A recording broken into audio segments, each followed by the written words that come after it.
مدینہ یاد آیا ہے، شہر مدینہ یاد آیا ہے، وہ بھی اتنی رات گئے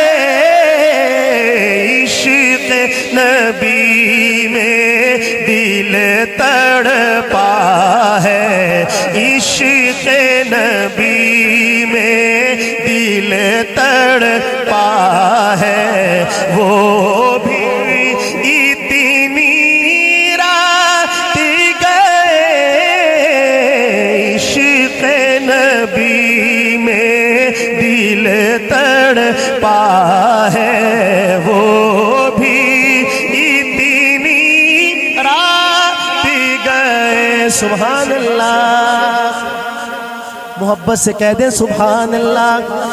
عشق نبی نے لی انگڑائی، درد محبت جاگ اٹھا، میرے لب پہ ہے طیبہ طیبہ، میرے لب پہ ہے طیبہ طیبہ، سب کے لب پہ ہے طیبہ طیبہ، وہ بھی اتنی رات گئے عشق نبی میں دل تڑپا ہے، وہ بھی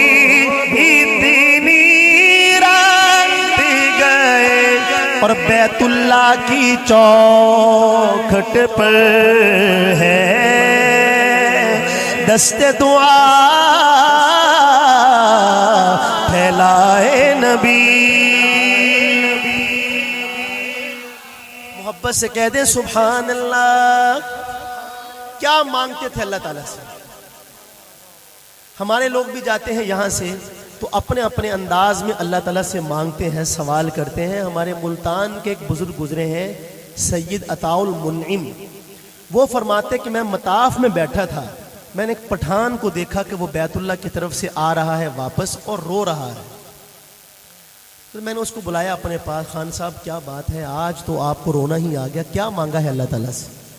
شہری کہتے ہو میرے پاس بیٹھ کے مجھے کہنے لگا کہ بس مولانا صاحب کیا بتائے، آج ہم نے اللہ تعالیٰ کا گریبان پکڑ لیا۔ بیت اللہ کا غلاف پکڑا نا اس نے، تو اپنی سادگی میں اس کو اللہ تعالیٰ کا گریبان۔ شہری کہتے ہیں کہ دھچکا لگا مجھے تھوڑا سا، لیکن پھر بھی میں نے یہ بھی مجھے اندازہ ہوا کہ بندہ بڑا دلچسپ ہے۔ میں نے پوچھا پھر مانگا کیا؟ کہتا ہم نے کہا یا اللہ ہم پشاور سے آیا ہے اور تجھے پتہ ہے کتنا دور ہے پشاور، اور آپ کی بارگاہ میں ہم اس لیے آیا ہے کہ آپ ہماری مغفرت کر دیں، ہمیں معاف کر دیں، اگر تو نے ہمیں معاف نہیں کیا تو ہم مدینے جائے گا اور تیرے حبیب سے تیری شکایت کرے گا۔ شاہ جی کہتے ہیں کہ میں اس خان صاحب کا منہ دیکھتا رہ گیا، بھی کیا بہانہ مارا، اور اللہ پاک کو یہ بہانے بڑے پسند ہیں، حالانکہ سب کچھ جانتا ہے پھر بھی بڑے پسند ہیں۔ حضرت جی ہمارے ایک بات ارشاد فرماتے ہوتے ہیں کہ ایک دیہاتی آدمی یہاں سے وہ حج کرنے کے لیے گیا، اور جب وہ بیت اللہ میں پہنچا، آپ جانتے ہیں کہ ہر ایک نے دعائیں یاد کی ہوتی ہیں، یہ الگ بات ہے کہ کچھ بھی یاد نہیں رہتا۔ جب بیت اللہ پہ نظر پڑتی ہے نا تو زبان سے زیادہ آنکھیں باتیں کرتی ہیں،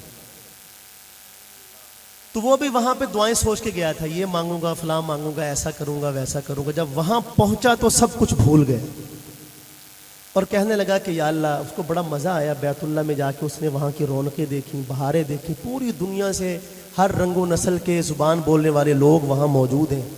کہنے لگا یا اللہ آپ کا گھر بڑا پیارا ہے، بڑا خوبصورت ہے، بڑا پر رونق ہے، بڑا آباد ہے، میں نے دعائیں تو بڑی سوچی تھی، لیکن میری اب ایک ہی دعا ہے آپ سے کہ قیامت تک اس کو اسی طرح آباد رکھنا، تجھ پہ گزرے نہ قیامت شب تنہائی کی، اس کو آباد رکھنا۔ تو وہاں قریب ہی ایک اللہ والے بیٹھے ہوئے تھے، ان کے دل پہ القاء ہوا کہ کہ اس دیہاتی نے جو دعا کی ہے اللہ پاک کو اتنی پسند آئی ہے کہ اللہ تعالیٰ نے اس کی برکت سے اس سال سب کا حج قبول فرما لیا. تھوڑا سا آہستہ کہیں سبحان اللہ. تو مانگنے والوں کے ڈھنگ ہیں مانگنے کے اللہ تعالیٰ سے، لیکن اللہ کے حبیب اللہ سے کیا مانگتے تھے؟ آج یہ جو اتنے بیدار سماعتیں بھلے تھکی ہوئی صحیح لیکن بیدار ہیں آپ لوگ، میرے ساتھ مل کر یہ دوسرا مصرع آپ پڑھیں گے تو میں سمجھوں گا کہ سفر کا حق ادا ہوا.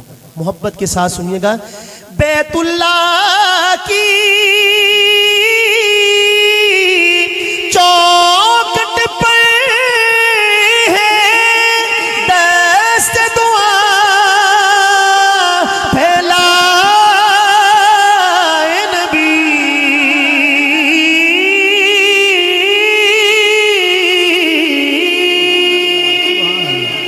بیت اللہ کی چوکھٹ پر ہے دست دعا پھیلائے نبی. رب سے عمر کو مانگ رہا ہے، رب سے عمر کو مانگ رہا ہے، رب سے عمر کو مانگ رہا ہے. وہ بھی اتنی رات گئے رب سے عمر کو مانگ رہا ہے، وہ بھی اتنی رات. اللہ کے نبی مانگتے تھے اللہ تعالیٰ سے یا اللہ یا عمر ابن ہشام بھیج دے یا عمر ابن خطاب بھیج دے. علماء کہتے ہیں کہ اللہ کے نبی پہلے عمر بن خطاب کا نام لیتے تھے، یعنی گویا کہ یوں کہا جا رہا تھا، عرض کیا جا رہا تھا کہ آنا تو عمر کو ہی چاہیے، لیکن اگر آپ کی مشیت میں اس کا آنا نہیں ہے تو چلو اس کو بھیج دیں، گزارا کر لیں گے. لیکن اللہ نے جب اپنے نبی کی دل کی خواہش کو دیکھا، نبی کی دل کی خواہش پر تو اللہ تعالیٰ قبلے تبدیل کر دیتا ہے. جب خواہش کو دیکھا تو یوں پیشانی کے بالوں سے پکڑا عمر کو اور کہا چل میرے حبیب کے قدموں میں. اور کیا فرمایا؟ رب سے عمر کو مانگ رہا ہے، وہ